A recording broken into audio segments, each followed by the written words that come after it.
출애굽기 66강입니다. 형상과 이름이라는 제목으로 본문은 출애굽기 20장 7절 한 절 말씀입니다. 출애굽기 20장 7절 다 같이 읽겠습니다. 나는 네 하나님 여호와의 이름을 망령되이 부르지 말라. 여호와는 그의 이름을 망령되게 부르는 자를 죄 없다 하지 아니하리라. 아멘. 지난주 그 복습은 생략하겠습니다. 오늘 내용이 좀 많아서 주의 이름을 망령되이 부르지 말라. 우리가 이 어르신 이름을 뭐 버릇없이 함부로 부르면 안 된다라는 그런 수준의 계명은 아닌가 아시죠? 그런데 유대인들은 이 문자 그대로 여호와 이름을 함부로 부르면 안 된다 이래가지고 아예 안 불렀어요. 안 부르다가 자꾸 안 부르다 보니까 나중에는 발음을 완전히 후대에 가서 다 잃어버려서 진짜 발음도 못할 상황이 됐다고 합니다. 이게 사람들이 문자적으로 이 말씀을 지키려는 그 열심이 정말 대단하죠. 여호와의 이름을 망령되게 부른다는 게 무슨 뜻일까? 요엘서 2장 32절을 한번 봅시다. 구약 성경 요엘서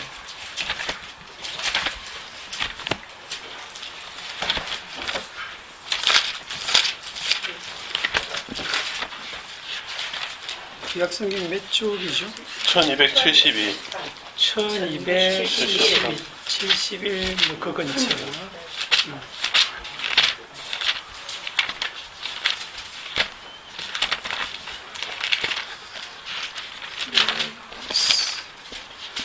요엘서 2장 32절을 보시면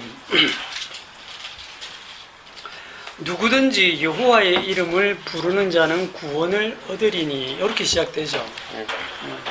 여호와의 이름을 부르면 구원을 얻는다. 누구든지 여호와의 이름을 불러야 누구든지 구원이 된다라는 말씀이 있습니다. 여호와의 이름은 여호와께서 본인을 소개할 때 나는 너희를 애굽 땅 종되었던 집에서 인도하여 낸 즉 구원해낸 여호와다. 그러니까 여호와라는 이름 속에는 구원자 구원하시는 그 내용을 담고 있죠. 그 여호와의 이름을 부르면 구원을 얻는다라고 지금 말씀을 하고 있어요. 요 말씀이 신약으로 딱 넘어오면 어떻게 변합니까? 여호와의 이름이 주의 이름으로 바뀌죠. 그래서 사도행전 2장 21절에 보면 누구든지 주의 이름을 부르는 자는 구원을 얻으리라. 로마서 10장 31절에도 누구든지 주의 이름을 부르는 자는 구원을 받으리라. 요래 되어 있어요. 사도행전 4장을 한번 가봅시다. 사도행전 4장.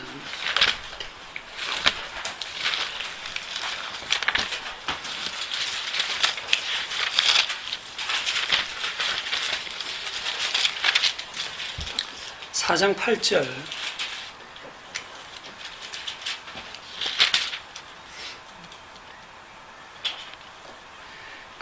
이게 제9시 기도 시간에 베드로와 요한이 이제 성전에 기도하러 올라가다가 그 병자를 고친 게 있죠. 안전뱅이를 일으킨 그 사건 이후에 사람들이 그 베드로에게 몰려들었을 때 지금 베드로가 하는 얘기거든요. 이에 베드로가 성령이 충만하여 이르되 백성의 관리들과 장로들아 만일 병자에게 행한 착한 일에 대하여 이 사람이 어떻게 구원을 받았느냐고 오늘 우리에게 질문한다면 너희와 모든 이스라엘 백성들은 알라. 너희가 십자가에 못 박고 하나님이 죽은 자 가운데서 살리신 나사렛 예수 그리스도의 이름으로 이 사람이 건강하게 되어 너희 앞에 섰느니라. 이 예수는 너희 건축자들의 버린 돌로서 집 모퉁이의 머릿돌이 되었느니라. 다른 이로서는 구원을 얻을 수 없나니 천하 사람 중에 구원을 받을 만한 다른 이름을 우리에게 주신 일이 없음이라 하였더라. 성령이 충만한 베드로가 하는 얘기예요. 지금 이 안전뱅이가 구원받은 그 이름은 나사렛 예수 그리스도의 이름으로 구원을 받았다. 우리가 이걸 듣고 있는 지금 유대인들이 구약의 여호와 하나님을 믿는 사람들이에요. 누구든지 여호와의 이름을 부르면 구원을 받는다 그랬습니다. 그런데 지금 여기에 여호와의 이름이 없잖아. 그죠? 여호와의 이름이 없고 누구의 이름으로? 나사렛 예수 그리스도의 이름으로. 이게 이 예수는 너희 건축자들이 버린 돌이다라고 했는데 왜 버렸느냐 하면 아무짝에도 쓸모가 없으니까 버렸거든요. 예수를 보니까 불안당이고 뭐 율법 무시하고 성전 무시하고 신성 모독하고 세리하고 죄인들이나 어울리고 먹기를 탐하고 술을 즐기고 뭐 보니까 도저히 하나님께로부터 온 선지자도 아니고 이건 하나님의 아들도 아니고 자기들 말씀에 비추어 보니까 이거는 뭐 거의 불안당이니까 버렸단 말입니다. 그래서 십자가에 못 박아 죽여버렸잖아요. 그런데 너희들이 못 박아 죽인 그 예수를 하나님이 살리셔서 주와 그리스도가 되게 했다. 주와 그리스도. 그래서 주의 이름이 예수 이름이잖아. 그죠? 예수님의 이름. 그리고 특히 11절을 보면, 12절을 보면 충격적인데, 다른 이로서는 구원을 받을 수 없나니. 천하인간의 구원을 받을 만한 다른 이름을 우리에게 주신 일이 없다. 그럼 구약에 이건 뭐예요? 구약에 이미 몇백 년 전에 여호와의 이름을 부르는 자가 구원을 얻으리라고 요엘 선지자를 통해서 말씀도 분명히 하셨는데 지금 신약에 와서 성령 충만한 베드로가 다른 이로서는 구원을 받을 수 없다. 천하인간의 구원받을 만한 다른 이름을 준 적 없다 이랬어요. 이걸 어떻게 지금 해석해야 됩니까?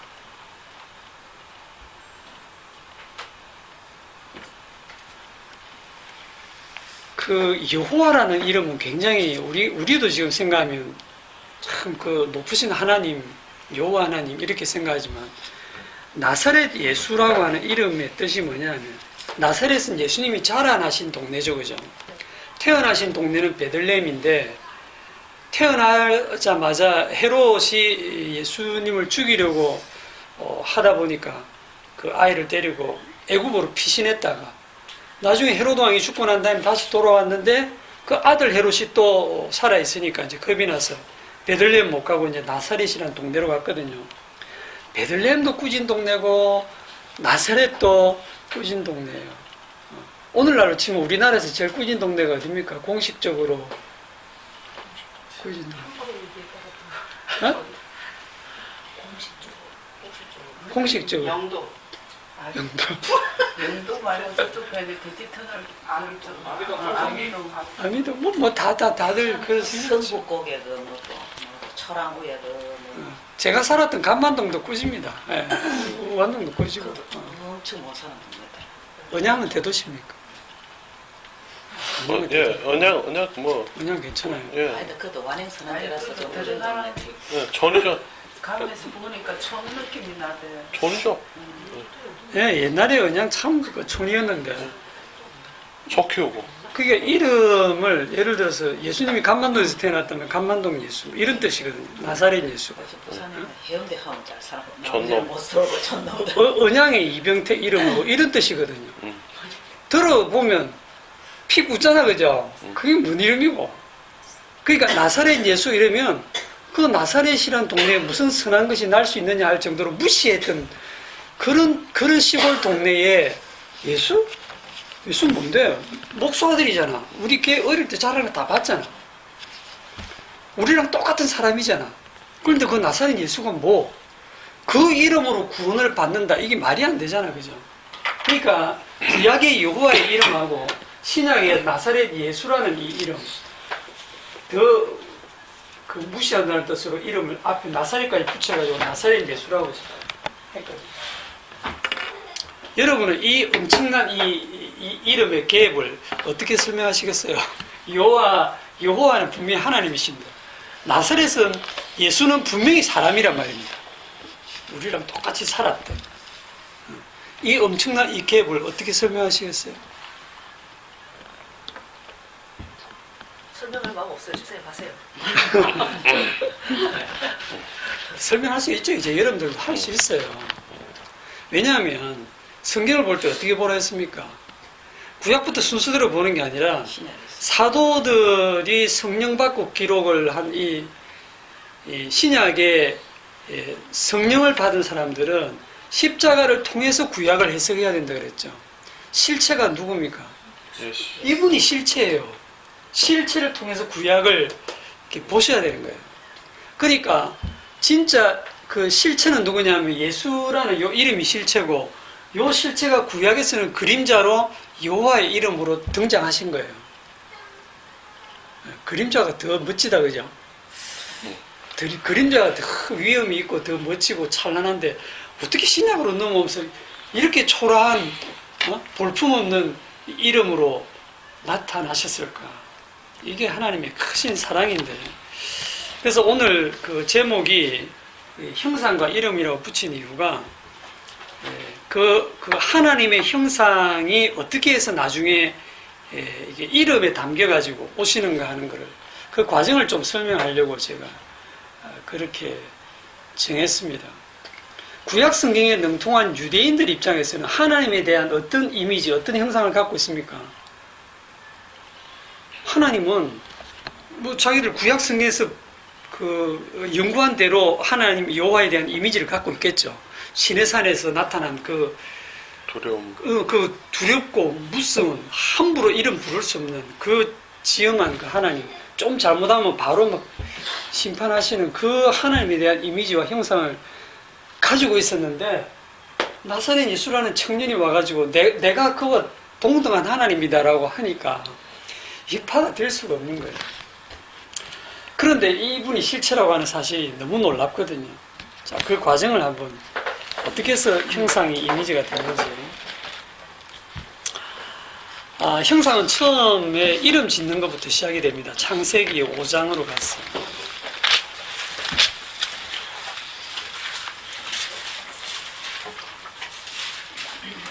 창세기 5장 1절.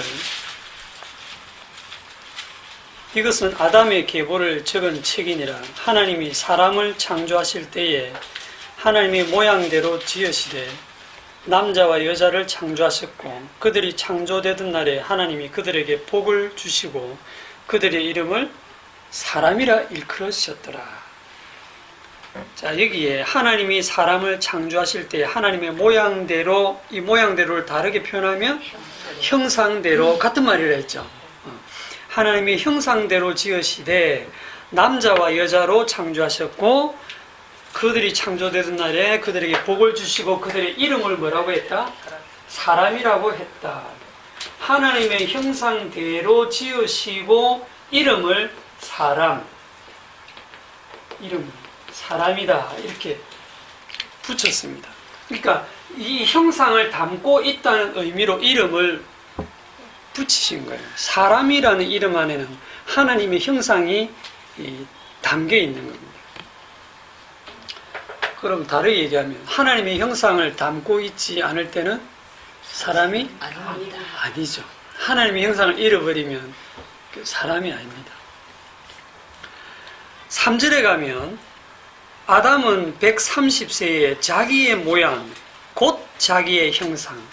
모양과 형상이 같은 거 바로 나오죠.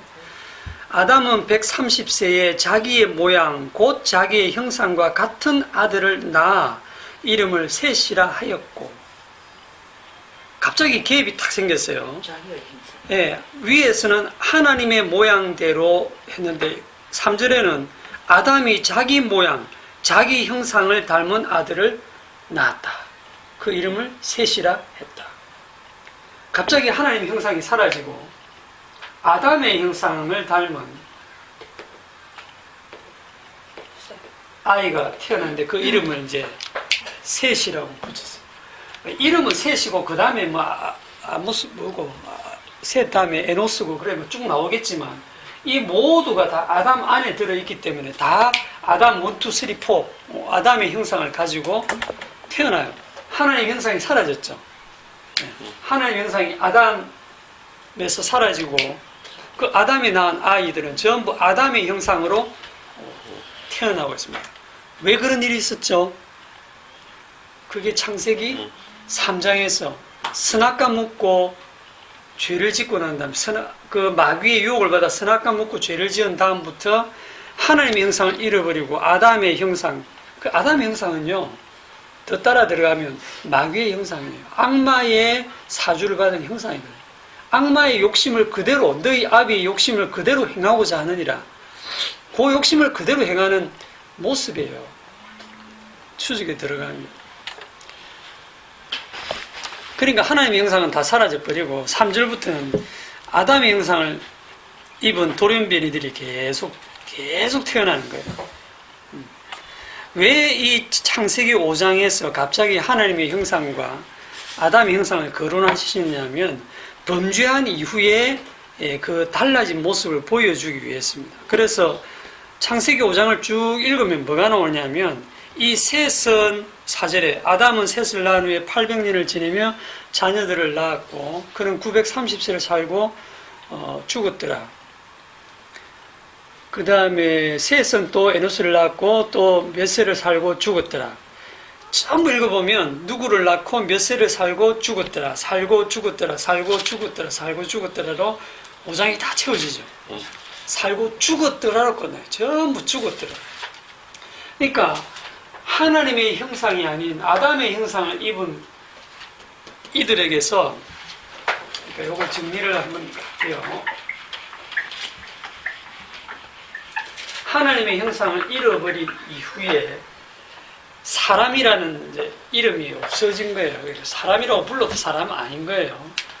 이제 아담의 형상을 입게 됐는데 하나님의 형상을 잃어버린 그 세 가지 결과가 있습니다. 첫째가 뭐냐면 죽었더라. 죽었더라 이 말은 생명이 끊어지고, 그러니까 아담과 하와가 생명나무에서 쫓겨났잖아요. 생명나무에서 쫓겨났단 말은 이제 생명과 단절이 되고 생명에서 죽음의 세계로 들어갔다는 얘기잖아요. 그러니까 그 결과로 거의 900년 이상을 살았지만 결국은 죽었더라 다 끝나는 거예요. 그러니까 이걸 보고 와, 이 사람들은 진짜 오래 살았네. 우리는 뭐 8, 90세 겨우 사는데 와, 900세 이상 살았네. 녹즙만 먹고 살아서 그렇나, 뭐 야채만 먹었나, 어떻게 하면 이렇게 오래 살까? 그거 연구하시면 안 돼요. 이거는 오래 사는 게 문제가 아니라 이렇게 살아도 마지막에 죽었더라는 그게 결론이거든요. 두 번째로는 뭐를 잃어버리냐면 하나님의 형상 속에 담겨있는 그 다스림을 잃어버리고 마귀의 종노릇합니다. 죄의 종노릇. 그러니까 왕노릇을 해야 될 인간이, 그건 이제 어디에 있냐면 창세기 1장으로 갑니다. 1장 26절. 창세기 1장 26절. 하나님이 이르시되 우리의 형상을 따라 우리의 모양대로 우리가 사람을 만들고 그로 바다의 물고기와 하늘의 새와 가축과 온 땅과 땅에 기는 모든 것을 다스리게 하자 하시고, 하나님이 자기 형상 곧 하나님 형상대로 사람을 창조하시되 남자와 여자를 창조하시고 하나님이 그들에게 복을 주시며 그들에게 이르시되 생육하고 번성하며 땅에 충만하라, 땅을 정복하라, 바다의 물고기와 하늘의 새와 땅에 움직이는 모든 생물을 다스리라 하시니라. 다스리라는 명령을 주시죠. 거기에는 하나님의 형상이 담겨있기 때문에 하나님의 형상이 보여주는 것이 뭐냐면 다스림이거든요. 왕노릇하는 거예요. 우리도 물론 나중에 최종적으로는 그리스도와 함께 영원히 왕노릇하는 자리로 회복이 될 거예요. 근데 처음 창조될 때 그 하나님의 형상의 의미가 이 피조물이면서도 인간이 하나님의 형상을 가졌기 때문에 다른 피조물을 다스리는 위치에 있었다 이 말입니다. 자, 이 부분 가지고 인간이 정말 대단하구나 이렇게 생각할 게 아니고요. 하나님의 형상만 빠지고 나면 뭡니까? 짐승이나 다를 바가 없어요. 하나님 형상 잃어버리면 사람 아닙니다. 그러니까 하나님께서 노아 시대에 8 식구 빼고 다 죽이는 거 가지고 하나님 힘들어 하시지 않습니다. 인간이 아니기 때문에. 그냥 고깃덩어리거든요.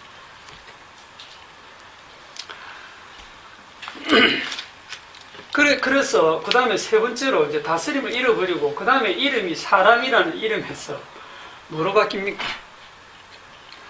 창세기 6장 3절. 사람이라는 이름에서 뭐로 바뀌어요?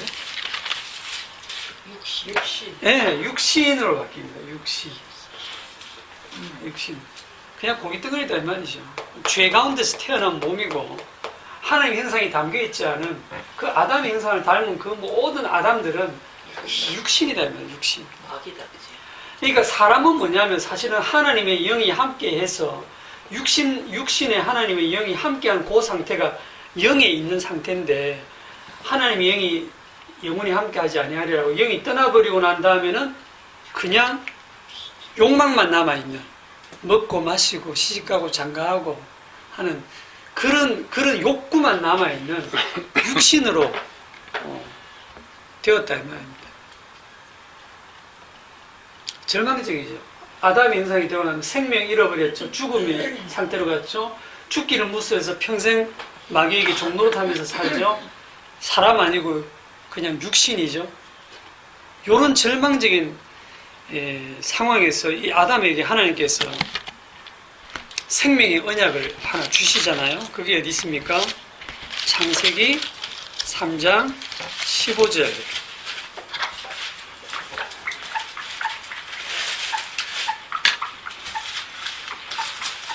창세기 3장 15절.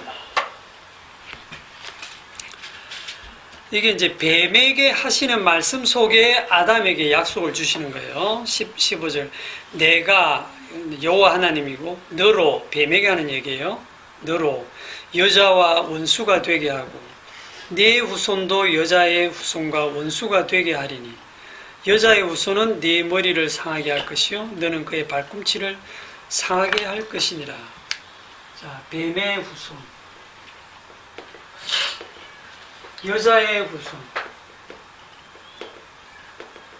이렇게 해서 이 둘 사이를 원수 관계로 만들겠다. 이게 이제 누가 하시겠다냐면 내가 여호와 하나님이 이렇게 역사를 지금 진행시키겠다는 거죠. 뱀의 후손 누굽니까? 아담이에요, 아담. 아담 안에 있는, 아담 안에서 태어나는 모든 사람들이 다 뱀의 후손입니다. 악마의 후손이에요. 악마에 의해서 그 선악관 먹고 타락한 이후에 그 아비의 욕심을 따라 행하는 요 아담의 후손이 전부 다 뱀의 후손입니다. 이게 요한복음 8장 44절에 나타나죠. 너희 아비는 마귀다. 그 얘기를 하잖아요. 그러면 이제 여자의 후손은 누구냐면 이 지금 하나님의 형상을 잃어버린 이 뱀의 후손들에게 하나님의 형상을 회복시켜 준다.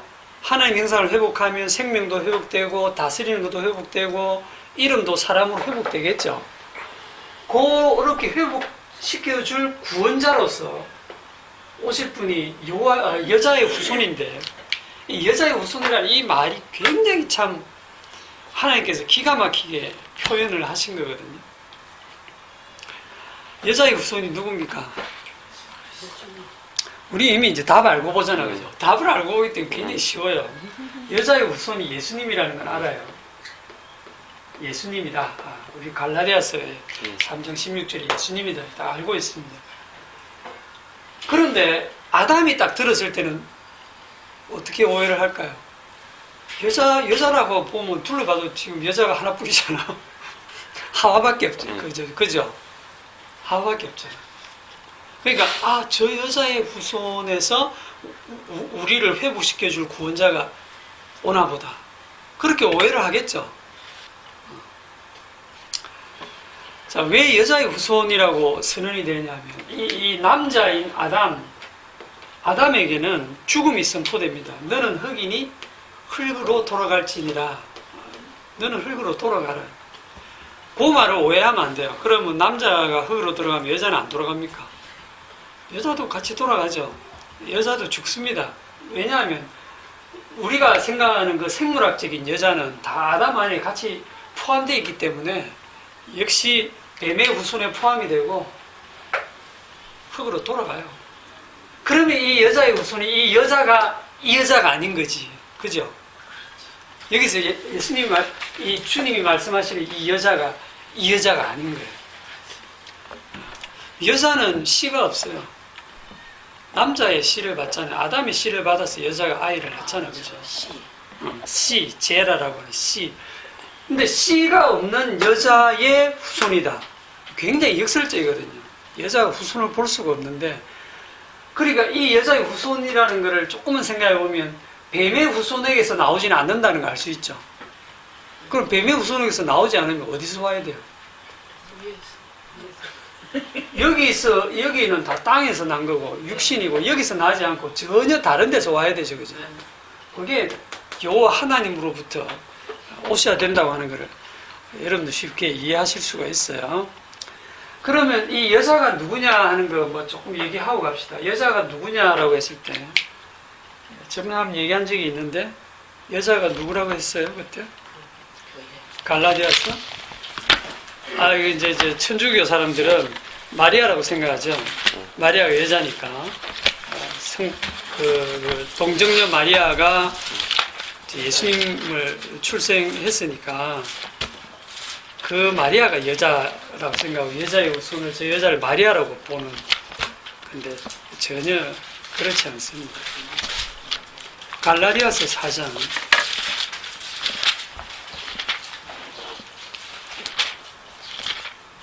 신약성경 갈라디아서 4장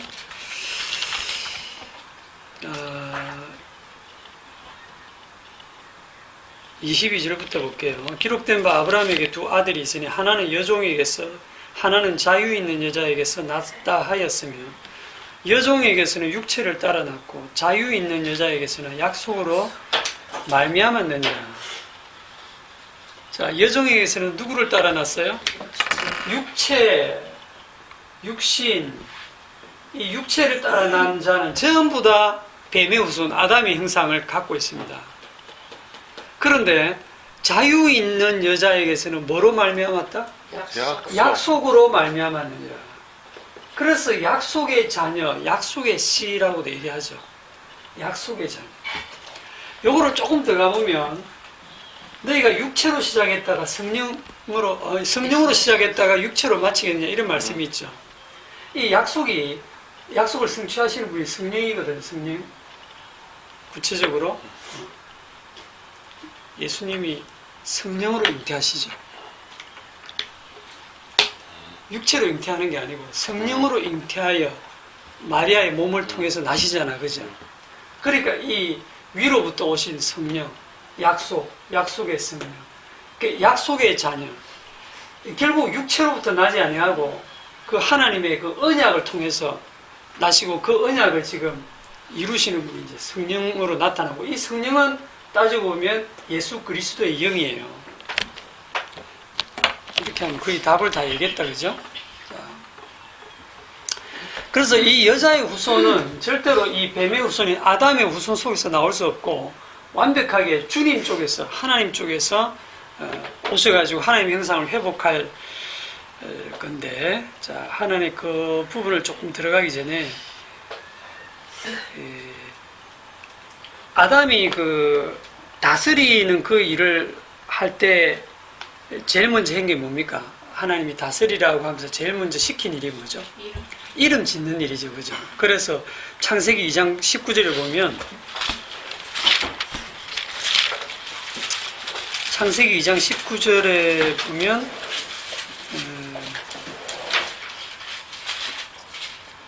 여호와 하나님이 흙으로 각종 들짐승과 공중의 각종 새를 지으시고 아담이 무엇이라고 부르나 보시려고 그것들을 그에게로 이끌어 가시니 아담이 각 생물을 부르는 것이 곧 그 이름이 되었더라. 그러니까 그 아담이 모든 가축과 공중의 새와 들의 모든 짐승의 이름을 주니라 이렇게 돼 있는데, 그러니까 아담이 이름을 딱 주면 그 동물이 그 이름이 되는 거예요. 그러니까 이 이름을 짓는다고 하는 게 다스리는 거예요. 이름을 지어주는 주체가 이름을 지원받는 그 대상을 다스리는 그 관계가 하나님이 세우신 원칙이에요. 그런데 이제 동물의 이름을 짓고 난 다음에 아담이 이름을 하나 더 짓죠. 무슨 이름을 또 하나 더 짓습니까? 아내 이름. 여자 이름 짓죠. 여자 이름 지어요. 그게 어디냐면 창세기 2장 23절이에요. 하나님이 이제 아담의 갈빗대에서 여자를 하나 만들었을 때, 그래서 딱 데리고 왔을 때 아담이 하는 말이 이는 내 뼈 중에 뼈요 살 중에 살이라. 이것을 남자에게서 취하였은즉 여자라 부르리라. 이렇게 여자가 이름이에요. 자, 사람이 지금 남자와 여자로 딱 이렇게 나누어지잖아, 그죠? 원래 하나님은 사람이라고 딱 지었는데 그 사람에게서 여자를 딱 떼내고 나니까 이쪽은 남자가 되고 이쪽은 이제 여자가 되는 거예요. 그러니까 여자를 하나님 만드실 때 기가 막히게 다른 흙을 빚어서 만드신 게 아니에요.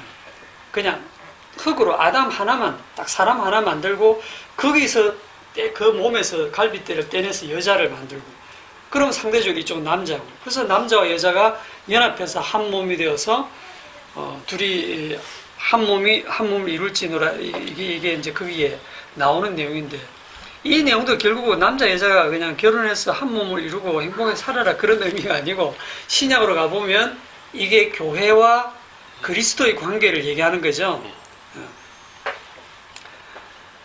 교회는 이 예수 그리스도는 머리고 교회는 그리스도의 몸이고, 그러니까 머리와 몸의 관계를 이루고 살고 있고, 이거를 이제 예수님을 남자, 교회를 여자로 이렇게 지금 그림자로 보여가지고 남자가 머리고요, 여자가 몸입니다. 그래서 이게 이제 고린도서 안 보겠습니다. 시간이 가니까. 그 여자의 머리는 남자요, 남자의 머리는 그리스도요, 그리스도의 머리는 하나님이시다, 이런 말씀이 있거든요.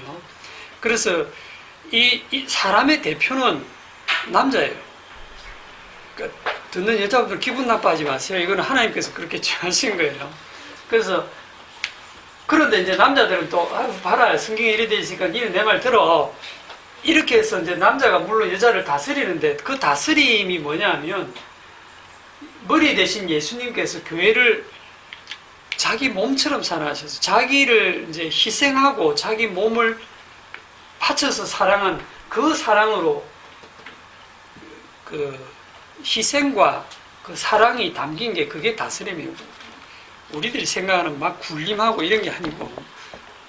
그리고 여자는 교회가 그리스도에게 복종하듯이 복종하는데 참 복종 안 하죠, 그죠? 희생도 안 해요. 자, 이렇게 이제 아담이 이름을 이제 동물 이름 지었다가 여자 이름 지었다가 그 다음에 이름을 또 한 번 짓는데, 그게 언제냐면 타락한 이후에, 창세기 3장에 범죄한 이후에, 이 창세기 3장 15절에 그 약속을 받고 난 다음에 쫓겨나서 에덴 동산에서 쫓겨나서 이름을 짓는데 뭐라고 짓습니까? 3장 20절. 3장 20절 시작. 아담이 그의 어떤 아내의 이름을 이름을 하와라 불렀으니 이는 모든 산자의 의미가 됨이었다. 그 하와라는 이름에 그게 관주가 붙어 있는데 1이라고, 그 밑에 성경책에 보면 생명돼 있죠. 아담이 그 아내의 이름을 이제 여자라는 이름이 아니고 이름을 하와, 생명이라고 딱 이름을 붙였어요. 당신은 이제 생명이야. 왜 붙였냐면 그 생명의 약속을 들어보니까 여자의 후손, 여자는 당신뿐이에요. 당신의 후손이 우리를 구세주네. 그래서 여자 이름을 당신이 생명이다 라고 이름을 붙인 거예요. 그리고 이거를 아담만 그래 생각하는 게 아니고, 이때 아담이 굉장히 똑똑한 사람이었는데 아담만 그래 생각 아니고 4장에 보면 여자도 그래 생각합니다. 4장에 아담이 그의 아내 하와와 동침하며 하와가 임신하여 가인을 낳고 이르되 내가 여호와로 말미암아 득남하였다. 이 구절을 보세요. 하와가 누구로 득남했습니까? 아담하고 딱 동침해서 나왔잖아요. 아담과 동침해서 나왔잖아요. 그럼 아담이 씨를 받았잖아요. 그러면 아담의 후손이잖아요. 남자의 후손이 되죠, 그죠? 그런데 이 하와가 그런 생각 안 하고 내가 여호와로 말미암아 득남했다. 그 약속을 따라 내가 득남해서 애를 낳았다. 그러니까 이 아이가 우리를 구원할 구원자다 이래 생각했는데 나중에 보니 그 첫아들 가인이 살인자가 되죠. 그러니까 이 아담과 하와의 성경 해석이 엉터리입니다. 범죄한 이후에 그 3장 15절 그 해석 하나가 엉터리가 되는 거예요.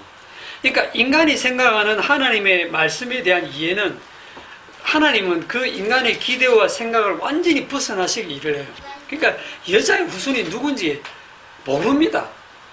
우리가 이제 지금 답을 딱 알고 보니까 아는 거지만 구약을 처음부터 읽어가지고 여자의 후손이 누군지 알 방법이 없죠. 아담과 하와도 그랬으니까요. 그래서 이 가인을 보니까 이 가인이 아니네. 가인이 동생 아벨을 죽여버리고 그래서 이제 가인은 또 쫓겨났죠. 이제 자식이 없는데 그 다음에 아벨 대신에 낳은 아이가 누구? 셋이죠. 셋을 낳았다. 셋.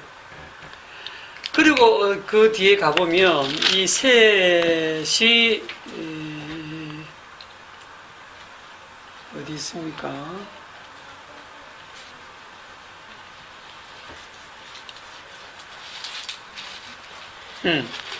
4장 26절에 셋도 아들을 낳고 그의 이름을 에노스라 했으며 그때의 사람들이 비로소 누구를 불렀더라? 여호와의 이름을 불렀더라. 이 셋은 아벨의 계통을 잇고 있는데 이 셋의 계통에서 여호와의 이름을 부릅니다. 구원자의 이름을 불러요. 여호와의 이름을 부릅니다. 그리고 이 셋이 또 에노스를 낳고 에노스가 또 누구를 낳습니까? 그 다음에 게난을 낳고 뭐 이렇게 쭉 낳는데 낳으면서 계속 기대는 해요. 도대체 우리의 구원자는 언제 오시나? 그러면서 계속 기대를 하죠. 그런데 계속 기대해봐야 계속 살고 죽었더라. 살다가 죽었더라. 실제로는 다 아담의 형상을 가지고 있는 아담이 후손이기 때문에 다 죽을 뿐이에요. 다 생명하고 무관하게 죽음으로 끝을 내고 있습니다. 그리고 쫓겨난 가인은 뭐합니까? 가인은 융성해지죠. 이 가인은 살고 죽었더라 그런 말은 없어요. 물론 죽었겠지만 에녹성을 가인은 에녹성을 쌓고 거기서 이제 가인의 그 문명을 이루는데 가축 치는 자의 조상이 나오고 수금과 퉁소 잡는 자의 조상이 나오고 구리와 쇠로 여러 가지 기구를 만드는 조상들이 나오고 그러니까 뭐 엄마가의 아버지도 나오고 무슨 장인도 나오고 하여튼 인류 문명의 꽃을 피웁니다. 이 가인은 완전히 인류 문명의 꽃을 피우면서 나중에 어떤 일이 벌어지냐면 이 셋의 후손은 그래도 여호와의 이름에 기대를 걸고 부르는데 가인은 여호와하고 뭐고 그냥 우리 이름 우리대로 살자 이렇게 해서 사는 거예요. 그런데 이제 셋의 후손 중에는 그래도 뭐 어떤 일이 하나 벌어지냐면 에녹이 태어났는데 이 에녹이 5장 21절이죠. 에녹이 300년을 하나님과 동행하며 자녀를 낳고 하나님과 동행하더니 하나님이 그를 데려가죠. 에녹이 죽음을 보지 않고 하늘나라로 가죠. 죽음을 보지 않고 가는 일이 하나 발생을 합니다. 하나님과 동행하고 그 이후에 가면 이제 노아가 하나님과 동행하기 때문에 홍수에서 살아남죠. 그럼 하나님과 동행하지 않으면 어떻게 된다? 다 죽죠. 그래서 이 나중에 보면 여호와의 이름을 부르던 이 셋의 후손도 나중에 이 가인의 후손하고 이게 그냥 막 섞이게 됩니다. 그게 창세기 6장이죠. 하나님의 아들들이 사람의 딸들의 아름다움을 보고 막 자기 좋아하는 대로 아내를 삼았다. 그래서 이제 여호와의 이름을 부르는 자들도 없고 겨우 노아 정도만 여호와의 이름을 부르고 있고 하는 것 동의하고 나머지는 그냥 다 그냥 먹고 마시고 시식하고 장가하고 그 문화에 이제 다 젖어 버린 거예요. 그럴 때 이 사이에서 네피림이 태어나고 그 네피림이 그 당시에 용사 그리고 고대의 유명한 사람이었죠. 유명하단 말이 무슨 말입니까? 이름이 있다 이 말이죠. 이름. 누구의 이름? 여호와의 이름이 아니고 자기 이름을 내면서 살잖아요. 그러니까 이게 전체가 다 육신으로 바뀌었기 때문에 하나님께서 노아 홍수로 심판을 합니다. 도대체 여자의 후손은 언제 올까요? 자, 그런데 노아 홍수 심판하고 난 다음에 이제 좀 특이한 일이 발생을 하는데, 노아 홍수 심판을 하고 나서 하나님께서 창세기 9장 1절,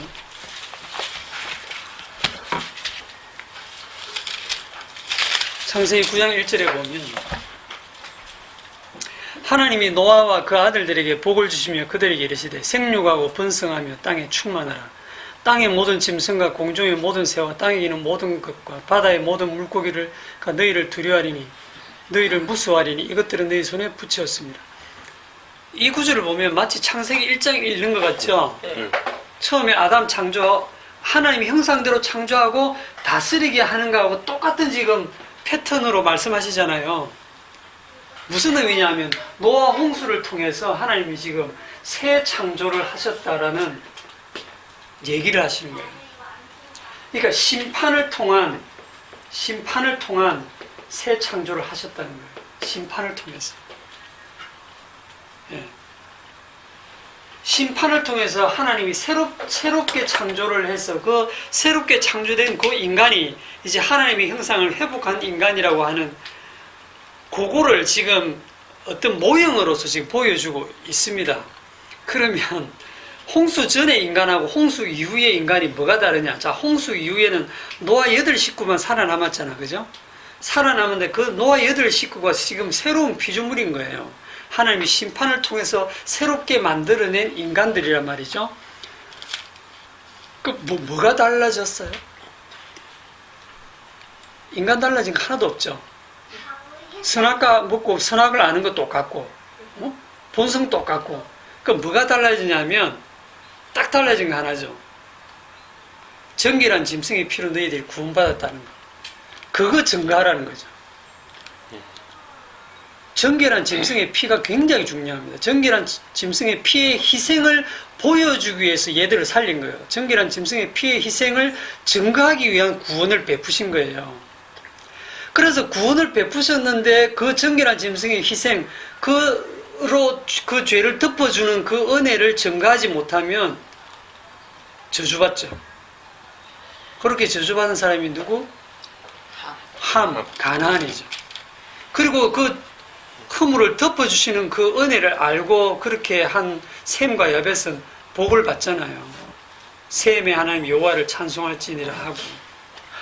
그래서 새로운 하나님의 형상은 누구냐면 그 범죄하기 이전으로 회복은 안 돼요. 그거로는 못 따라가요. 이미 우리 선악과 먹고 선악 아는데 뭐 어떡해.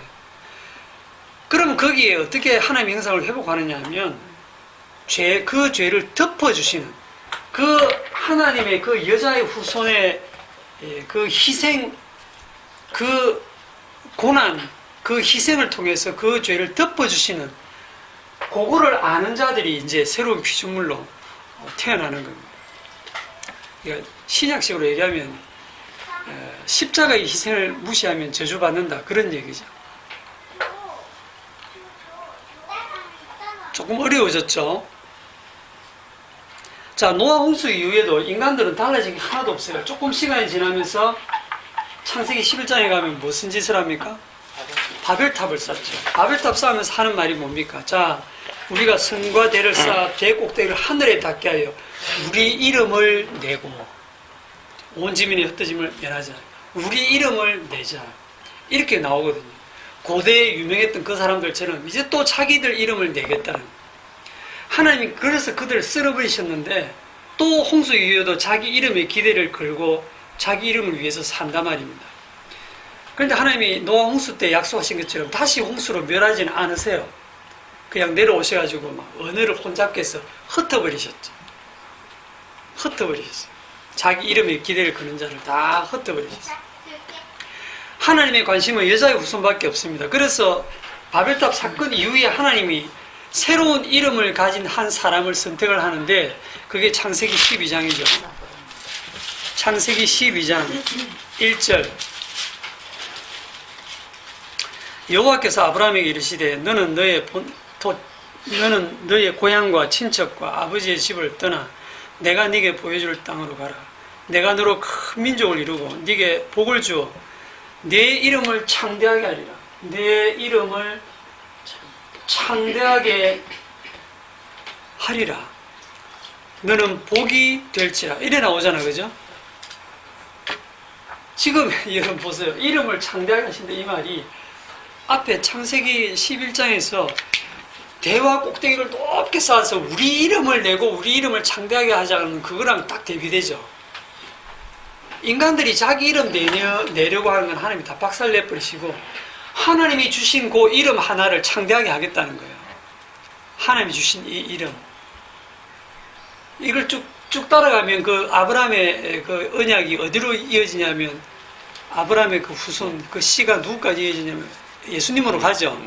그 예수 그리스도의 이라는 그 이름을 창대하게 하셔서 복의 근원이 되게 하시겠다는 그걸 지금 여기 희미하게 언약을 하고 계신 겁니다. 네. 그래서 하나님이 주신 이름을 가진 한 사람을 등장시켜 가지고 이제는 심판 기준이 바뀌었다 했죠. 그 한 사람을 축복하는 자는 축복을 받고 저주하는 자는 저주를 받는다. 이것도 나중에 주어가 바뀐다 했죠. 그분이 십자가 지시고 난 이후에는 그분이 복을 주는 자는 복을 받고 그분이 저주하는 자는 저주받는 거로 주어가 바뀐다는 얘기도 말씀을 드렸죠. 자, 이 아브라함 언약의 본질 속에는 누가 들어있느냐 하면 우리는 이미 답을 알기 때문에 예수 그리스도가 들어있다는 걸 알아요. 그런데 구약 성경을 읽어보면 백날 읽어도 절대로 예수 그리스도가 안 보입니다. 그 아브라함의 언약, 그게 창세기 15장 아브라함의 언약이 횃불 언약이죠. 자, 창세기 15장으로 가셔가지고 그 아브라함의 언약 속에는 분명히 예수 그리스도가 들어가 있어야 되는데 어디를 보시냐면 창세기 15장 10절 아브라함이 그 모든 것을 가져다가 그 중간을 쪼개고 그 쪼개진 것을 마주 대하여 놓고 그 새는 쪼개지 아니하였으며 솔개가 자 거기에 보면 언약을 맺을 때 이 짐승을 이렇게 잡아가지고 짐승이 이렇게 있으면 뭐 어떻게 쪼개는지 할 때 이렇게 쪼개서요. 반을 쪼개죠. 쪼개고 딱 쪼개고 언약을 할 때 옛날에는 어쨌냐면 언약을 하는 당사자 1과 2 두 사람이 여기를 같이 지나갑니다. 같이 지나가면서 언약을 맺어요. 우리가 이 약속을 깨면 이 짐승처럼 쪼개져서 죽을 것이다 라는 진짜 그 죽음의 언약을 맺는 거거든요. 그러면 지금 아브라함하고 언약을 맺는데 하나님께서 어떻게 하시냐면 어디 가냐면 17절에 해가 져서 어두울 때에 연기 나는 화로가 보이며 타는 횃불이 쪼갠 고기 사이로 지나더라. 그날에 여호와께서 아브라함과 더불어 언약을 세워 이르시되 하고 하나님께 언약을 세우셨는데 금방 뭐가 지나갔어요? 타는 횃불이 지나갔죠. 아브라함 지나갔어요? 안 갔어요? 아브라함 안 지나갔어요. 누가 지나갔어요? 타는 횃불만 지나갔어요. 이 타는 횃불만 지나갔는데 여호와께서 지금 언약을 세우시거든요. 이 타는 횃불이 누구를 상징합니까? 여호와를 상징하는 거죠. 여호와의 형상이 지금 불로 나타난 겁니다. 불로. 타는 불로 나타난 거예요. 타는 불.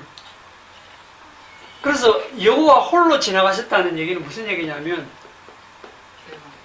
일방적으로 언약하셨다는 거예요.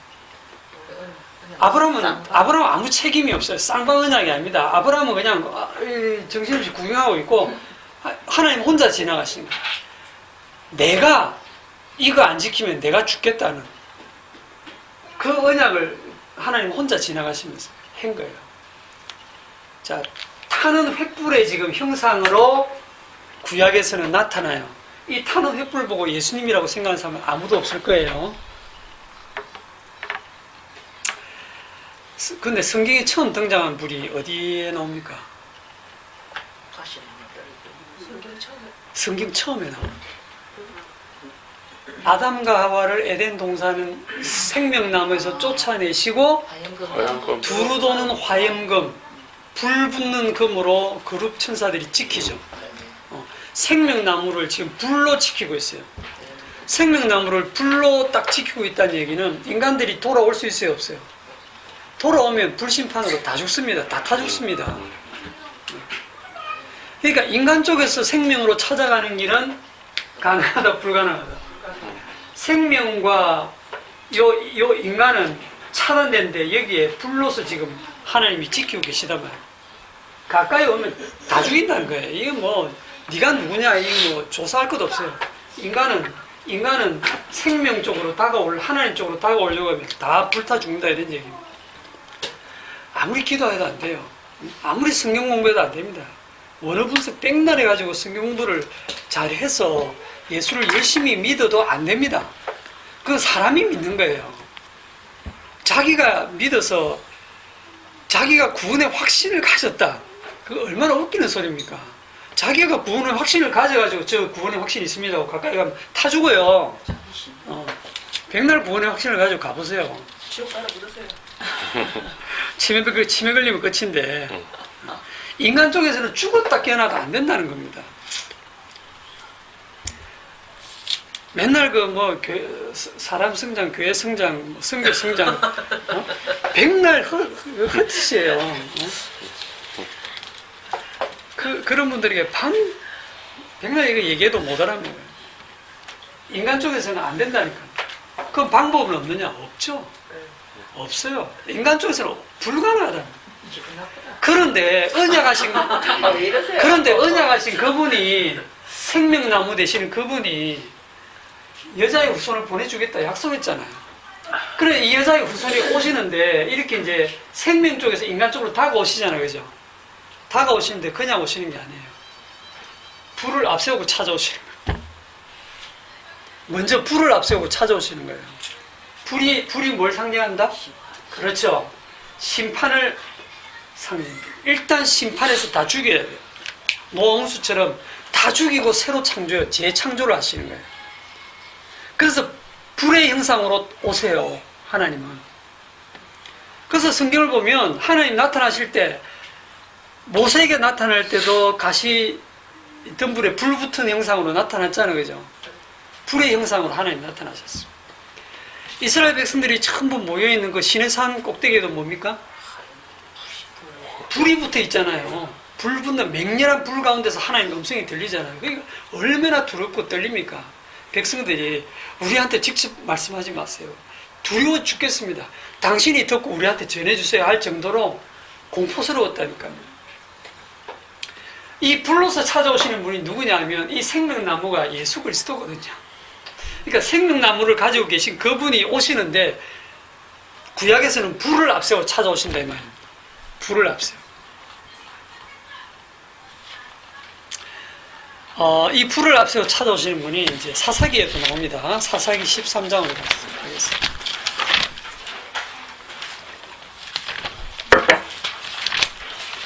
창세기, 출애굽기, 레위기, 민수기, 신명기, 여호수아, 사사기, 구약성경, 사사기 13장 385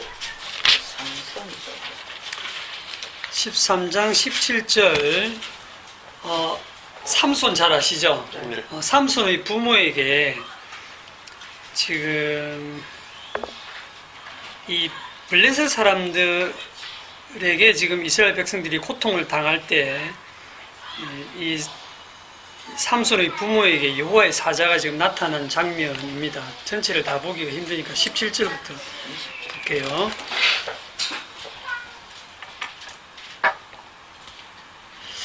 마노아가 또 여호와의 사자에게 말하되 당신의 이름이 무엇이니까 당신의 말씀이 이루어질 때에 우리가 당신을 존귀히 여기리이다 하니 여호와의 사자가 그에게 이르되 어찌하여 내 이름을 묻느냐 내 이름은 기묘자라. 이름이 뭐라고요? 기묘자라. 기묘자. 원더풀 이런 뜻입니다. 원더풀. 기묘자라니. 이에 마노아가 염소 새끼와 소재물을 가져다가 바위 위에서 여호와께 드리면 이적이 일어난지라. 여호와의 사자가 지금 갑자기 이적을 일으킨 거예요. 불꽃이 제단에서부터 하늘로 올라가는 동시에 여호와의 사자가 제단 불꽃에 휩싸여 올라간지라. 마노아와 그의 아내가 그것을 보고 그들의 얼굴을 땅에 대고 엎드렸더라. 여러분, 여호와의 사자가 지금 어떤 이적을 일으켰냐니까 제단에서 불을 일으켰는데 그 불꽃에 쌓여가지고 여호와의 사자가 하늘로 올라가요. 무슨 의미입니까 이게? 불의 제단 속에 여호와의 사자가 마치 불에 타는 것처럼 형상을 하고 올라가자는 거죠. 불이 여호와의 사자를 지금 태우면서 올라가는 형상을 지금 보여주고 있는 겁니다. 그러고 나서 여호와의 사자가 다시는 안 나타났는데 마노아가 너무 놀래가지고 그가 여호와의 사자인 줄 알고 이르되 우리가 하나님을 보았으니 반드시 죽으리라 이렇게 하니까 아내가 아니다 죽일 것은 벌써 죽이셨다. 우리 손에서 번제와 소제를 받으셨기 때문에 우리를 죽이지 않으시는가 보다 이렇게 지금 아내가 얘기를 하거든요. 그러고 나서 누가 태어나느냐면 24절 그 여인이 아들을 낳음에 그의 이름을 삼손이라 하니라. 그 아이가 자라매 여호와께서 그에게 복을 주시더니 자, 불타는 제물의 그 제단에서 불이 붙으면서 여호와의 사자가 하늘로 올라가고 난 이후에 누가 태어납니까? 한 아이가 태어나죠. 삼손이라는 한 아이가 태어나요. 이 아이가 자라매 여호와께서 그에게 복을 주시더니 소라와 에스다올 사이 마하안네단에서 여호와의 영이 그를 움직이기 시작하더라. 성령이 그 삼손을 움직이면서 드디어 구원 사역을 시작하는데 사실 14장부터 보면 맨날 삼손이 여자 쫓아다니는 성령 충만한 삼손이 맨날 여자 쫓아다니는 일만 해요. 그러니까 이 유대인들이 보면 이 삼손 이게 뭐 이래. 그런데 이 모습이 예수 그리스도의 모습을 너무 잘 보여주거든요. 그러니까 마노아 가정에 생긴 요 현상을 통해서 한 아기가 태어났고 그 아기가 이스라엘을 구원한다라고 하는 그러니까 지금 뭐로 살짝 바뀌고 있냐면 탄원 횃불의 형상에서 이 탄원 횃불에서 여호와의 사자가 번제로 태워지고 난 다음에 갑자기 한 아기가 출생하는 걸로 지금 계시가 싹 바뀌고 있습니다. 그래서 이사야서 9장 6절을 보세요. 이사야서 9장 6절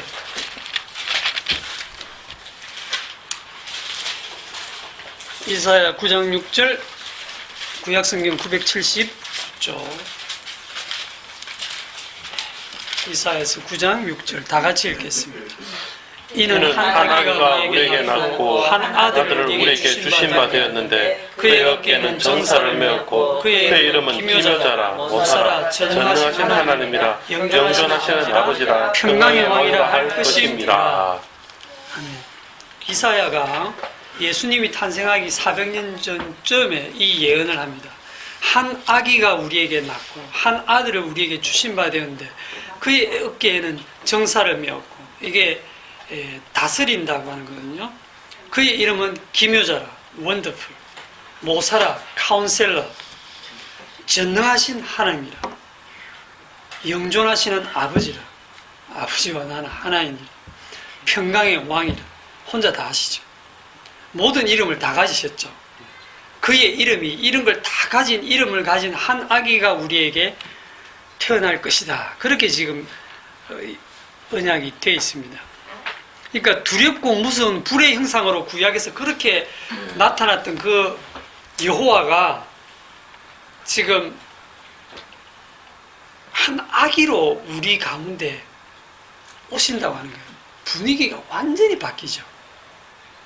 놀랍죠 이게.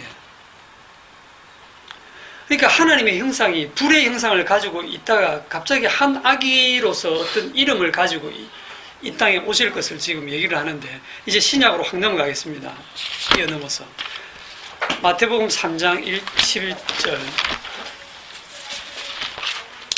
마태복음 3장 11절 세례 요한이 자기 뒤에 오시는 분을 소개를 합니다.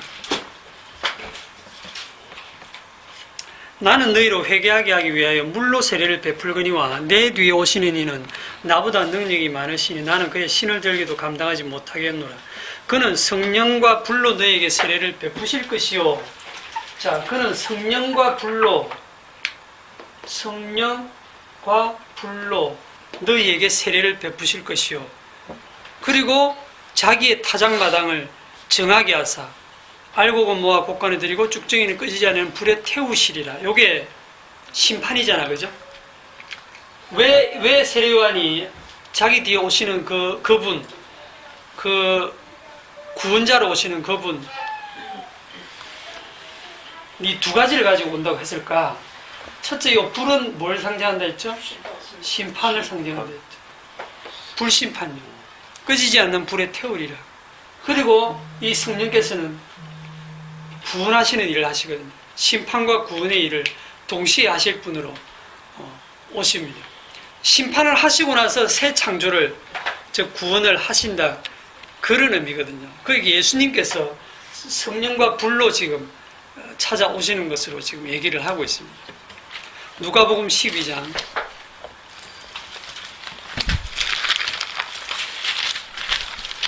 다 돼가니까 우리 학생들 조금만 참으세요. 누가복음 12장 49절. 네, 지금 굉장히 팍 뛰어넘고 있어요.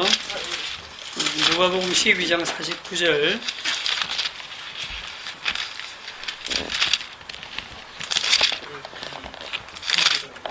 내가 불을 땅에 던지러 왔노니 이 불이 이미 붙었으면 내가 무엇을 원하리요?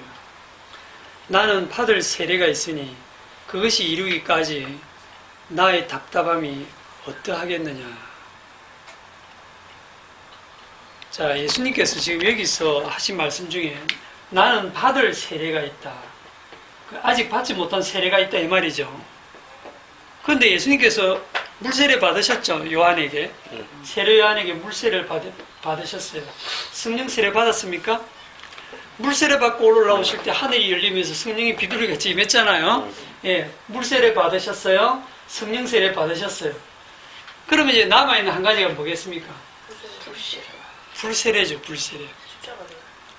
그렇죠. 불세례가 하나 남았는데 성령과 불로 오시는 그분이 불세례가 하나 남았다는 거예요. 이 불세례는 심판하시는 건데 그 불세례가 뭔지 여러분 답 아시겠죠?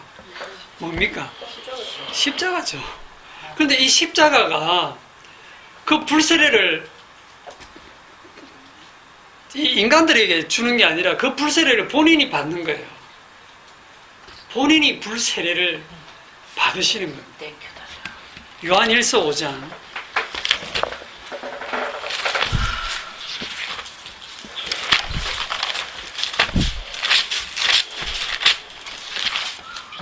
요한일서 5장 5절.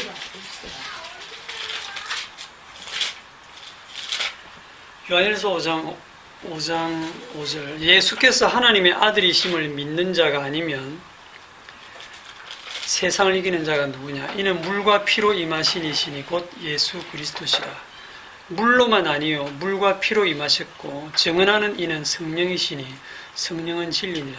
증언하는 이가 셋이니 성령과 물과 피라. 또한 이 셋은 합하여 하나이니라. 여기에 성령과 물과 피가 나오니까 성령과 물과 나머지 하나 그 피, 예수님이 흘리시는 피가 바로 그 받을 세례, 불세례를 말씀하시는 거죠. 예. 그래서 이 예수님 말씀하시는 이 받으실 불세례는 십자가를 앞두고 굉장히 본인도 답답해 하시면서 할 수만 있으면 지나갔으면 좋겠다 할 정도로 인간적인 그런 고뇌를 겪으신 그 내용인데, 그 불세례가 바로 예수님이 십자가에 죽으시는 그 피를 두고 얘기하시는 거예요. 예수님은 십자가에서 하나님으로부터 저주를 받으시는 겁니다. 저주받은 십자가예요. 율법에 누구든지 저주를 받은 자마다 나무에 달린 자마다 저주받은 자라 그랬거든요. 그래서 예수님은 반드시 나무에 달려 죽어야 돼요. 나무에 달려서 하나님으로부터 저주받아 죽는 그 불세례, 저주받아 죽는 그 불세례의 심판을 홀로 다 그 몸으로 받아내시는 그 모습이 최후에 보여주는 하나님의 형상입니다. 최후에 보여줘. 그게 하나님 형상이에요. 그걸 하나님 형상으로 보는 유대인들 아무도 없습니다. 네가 하나님의 아들이면 내려와라. 네 스스로 구원하라. 그럼 우리 믿겠다. 하나님의 아들이 그렇게 죽을 리가 있나? 아무도 못 알아보는 거예요. 왜? 구약에서의 하나님의 형상은 불인데, 이 십자가를 통해서 하나님께서 직접 본인이 심판을 받으심으로써 이제 이 땅에 있는 어느 누구도 그 십자가 앞에서 할 말이 없는 거예요. 십자가가 심판의 이유입니다. 이 땅에는 누구도 하나님의 형상이 없기 때문에 저주받아 마땅하다는 것을 십자가라서 딱 확정을 지어버리셨어요.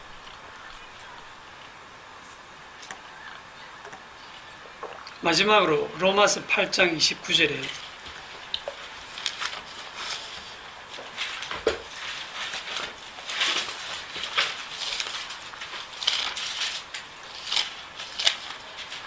하나님이 미리 하신 자들로 또한 그 아들의 형상을 본받게 하기 위하여 미리 정하셨으니 이는 그로 많은 형제 중에 맏아들이 되게 하려 하심이라. 자, 미리 하신 자들로 또한 그 아들의 형상을 본받게 하기 위해서 그 아들의 형상이 십자가죠. 한마디로 탁 줄이면 십자가입니다. 그 십자가를 따라오게 하기 위해서 미리 정하셨고, 그러면 우리 권사님 땡큐라고 했는데 십자가를 벗어나실 수가 없어요. 성도는 성령이 임하심으로 인해서 주님이 당하신 그 십자가의 그 고난을 우리에게 덮어 씌우시는 거예요. 그래서 성도의 삶도 고난의 삶입니다.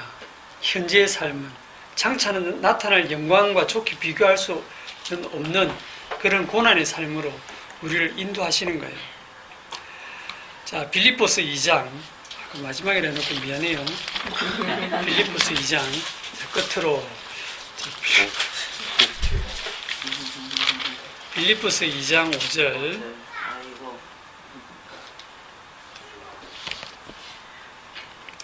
너희 안에 이 마음을 품으라 곧 그리스도 예수의 마음이니 그는 근본 하나님의 본체이시나 하나님과 동등됨을 취할 것으로 여기지 아니하시고 오히려 자기를 비워 종의 형체를 가지사 사람들과 같이 되셨고 사람의 모양으로 나타나사 자기를 낮추시고 죽기까지 복종하셨으니 곧 십자가에 죽으심이라.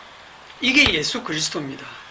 하나님과 동등됨에도 불구하고 자기를 아무것도 아닌 것처럼 여겨서 종의 형체를 가지고 사람들과 같이 되셨고 낮추시고 죽기까지 복종했으니 십자가에 죽으십니다. 우리 인간들하고는 너무 다르죠. 이름으로 하나님이 그를 지극히 높여 모든 이름 위에 뛰어난 이름을 주사 나사렛 예수라는 뛰어난 이름을 주사 하늘에 있는 자들과 땅에 있는 자들과 땅 아래에 있는 모든 자들로 예수의 이름에 꿇게 하시고 모든 입으로 예수 그리스도를 주라 시인하여 하나님 아버지께 영광을 돌리게 하였느니라. 그 십자가 앞에서 우리는 예수 그리스도를 보고 주님이십니다라고 시인하게 해서 하나님께 영광을 돌리게 했다. 자, 이제 정리를 하겠습니다. 그러면 오늘 10계명의 제3계명 여호와의 이름을 망령되이 일컫지 말라. 그 주의 이름을 망령되이 일컫는다는 뜻이 뭘까요? 예수님을 주로 인정하는 지금까지 들은 걸 한번 정리를 해보세요. 주의 이름을 망령되이 일컫는 게 뭘까요? 나사렛 예수. 여호와 이름이 예수인지를 모르고 부르는 게 망령되이 있거든요. 그럴 수도 있고, 그죠? 여호와 이름이 여호와 이름인 줄 알고 부르는 게 망령되이 있거든 거예요. 여호와의 이름을, 그러니까 주의 이름을 망령되이 부른 사례를 딱 하나 찾아드리겠습니다. 진짜 결론적으로 한 군데 찾겠습니다.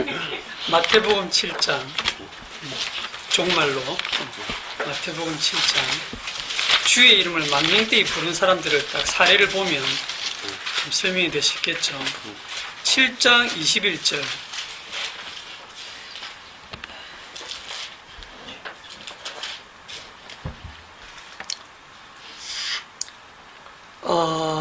나더러 주여 주여 하는 자마다 천국에 들어갈 것이 아니요 다만 하늘에 계신 내 아버지의 뜻대로 행하는 자라야 들어가리라.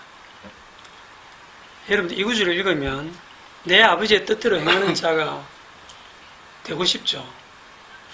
내 아버지의 뜻대로 행하는 자가 누굽니까? 내 아버지를 본 자는 아버지를 본 분도 한 분밖에 없고요. 아버지의 뜻을 아는 분도 한 분밖에 없어요. 그분만 아버지를 알아요. 나머지 아무도 몰라요.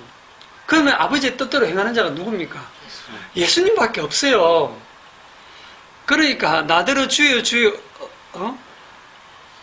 하는 자마다 천국에 들어갈 것이 아니요 다만 하늘에 계신 내 아버지의 뜻대로 행하는 자라에 들어가리라는 거. 예수님만 들어가시는 거예요. 그 예수님이 긍휼히 여겨서 택한 자들은 등갈아 따라 들어가고 예? 모두가 묻어가고 여러분들이 뭘 해서 가는 게 아니에요. 그런데 이제 그 다음 구절을 보세요. 22절에 그날에 많은 사람이 진짜 착각을 한 많은 사람이 나더러 이르되 주여 주여 우리가 주의 이름으로 선지자 노릇하며 주의 이름으로 귀신을 쫓아내며 주의 이름으로 많은 권능을 행하지 아니하였나이까 하리니 그때에 내가 그들에게 밝히 말하되 지금은 안 가르쳐주고 그때 말하되 내가 너희를 도무지 알지 못하니 불법을 행하는 자들아 나를 떠나가라 하리라.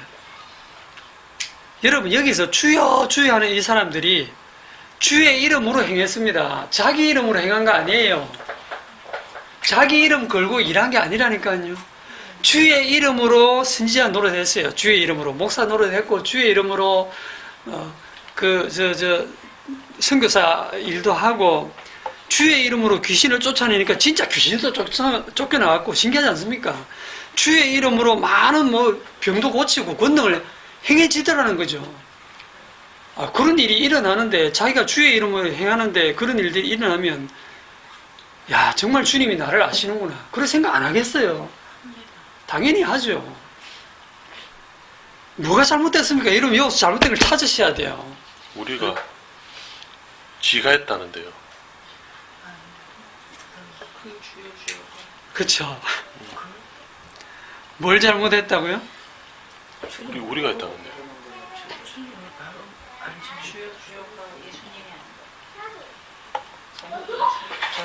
우리가 주의 이름으로 행하면 다 그게 주의 이름을 망령되이 부르는 겁니다. 우리가 주의 이름으로 행하면 우리가 그게 문제야. 우리가 했다. 우리가 내가 주의 이름으로 뭐를 행하면 그게 주님을 망령되이 부르는 거예요. 주님이 다 해야 돼. 내가 주의 이름을 무슨 부적처럼 들고 와가지고 주의 이름으로 귀신 쫓아내고 주의 이름으로 누굴 주의 이름으로 병 낫게 하고 내가 한다 이거지. 주의 이름을 갖고 와가지고 주의 이름을 성령을 데리고 오든지 뭘 하든지 주의 이름으로 내가 주의 이름으로 뭔가를 행했다. 그게 주의 이름을 망령되이 부르는 거예요. 주의 이름으로 지가 분치라고 지가 하는 거지. 주의 이름이 일을 합니다. 이 사람이 어떻게 일어났느냐? 너희가 십자가에 못 박은 그 나사렛 예수 그리스도의 이름이 이 사람을 낫게 했다. 주의 이름이 그분이 직접 일을 하시는 거예요. 주가 누구냐면 그분이 홀로 다 하신다는 겁니다. 예? 그 여러분이 일을 하는 거죠. 주님이 하신다니까 주님이. 그런데 꼭 주님 주의 이름으로 우리가 했지 않았습니까? 요래 나오는 게 이게 결국 주의 이름을 내세웠지만 최종적으로는 그 주의 이름으로 자기 영광 챙기고 있는 거예요. 밥 퍼주는 봉사활동 하죠. 누구 이름으로? 주의 이름으로. 주의 이름으로 그 가난한 사람 밥 퍼주는 봉사활동을 합니다. 거기 왜 주의 이름 붙입니까? 주님 밥 퍼주러 오셨어요? 세상에? 예? 그냥 자기 이름으로 하세요. 그거는 자기 이름으로 봉사활동하고 자기가 보람 느끼고 그러면서 이것을 십자가 앞에 딱 갖고 와서 부정당하고 주님 저는 이런 죄인입니다. 이런 걸로 보람 느끼는 죄인입니다. 그게 성도입니다. 십자가 앞에서 자기 부정을 할 줄 아는. 아프리카 선교 봉사, 아프리카 의료 봉사 간다. 누구 이름으로 합니까? 다 주의 이름으로 가요. 주의 이름으로. 주님이 의료 봉사로 이 세상에 오셨어요. 물론 주님이 병 고치고 다 하셨죠. 그 겉으로 드러난 거예요. 그 병 고치는 그 내용 속에는 주님이 죄 사는 권세가 있다는 걸 보여주기 위한 건데 사람들 눈에는 병 고치는 것밖에 안 보여요. 병 고치는 그런 기적 행한 거는 마귀가 요구하는 거예요. 악마와 똑같기 때문에 인간들은 예수님이 병 고치고 기적 행하고 할 때는 무수히 따라가다가 십자가 진다고 할 때 다 도망갔단 말입니다. 십자가 앞에서 다 도망간다고. 자기가 그냥 하고 싶은 선한 일, 좋은 일, 지가 막 하고는 이런 일은 주님도 선하다고 하시겠지? 주님도 좋아하시겠지? 주님의 뜻이겠지? 하고 거기다가 주님 이름 갖다 붙여서 주님의 이름으로 일을 하면 그게 주님께 영광 돌리는 겁니까? 지 영광 드러내는 거죠. 내가 무슨 일을 하든 우리가 무슨 일을 하든 거기다 주의 이름 갖다 붙이면 그게 주님의 이름을 망령되이 부르는 거예요. 주님의 은혜가 헛되지 아니해서 내가 이 일을 했습니다. 주님이 이 모든 일을 하셨습니다. 주의 이름이 일을 하셨습니다. 이렇게 나와야 되죠. 그래서 십자가 앞에서는 여러분들이 무슨 일을 하더라도 그 십자가 앞에서는 나는 죄인 중에 괴수로만 드러나는 거예요. 그 십자가를 모르기 때문에 우리가 주의 이름으로 무엇을 했습니다. 이런 소리가 나오는 거예요. 이게 주의 이름을 망령되이 부르는 겁니다. 오늘 여기까지 하겠습니다. 기도합시다.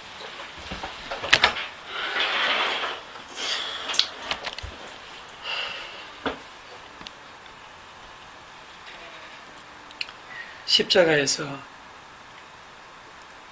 피 흘리시고 십자가에서 하나님께 저주받으시고 버림받으신 그 나사렛 예수가 주님이 세우시는 주와 그리스도가 되셨다고 하는 그 놀라운 사실을 오늘도 보면서 그 주님의 마음을 저희들이 어떻게 본받을 수 있겠습니까? 주의 성령께서 저희들 마음에 오셔서 십자가를 바르게 알게 하시고 그 그리스도의 영이 저희를 인도하심으로 말미암아 늘 주님 앞에서 우리의 이름은 삭제되어지고 우리의 모든 행함은 주님의 십자가 앞에서 죄로 다 드러나고 오직 주님께만 영광이 돌아가는 저희들의 삶이 되게 하여 주옵소서. 예수님의 이름으로 기도드립니다. 아멘. 수고했습니다.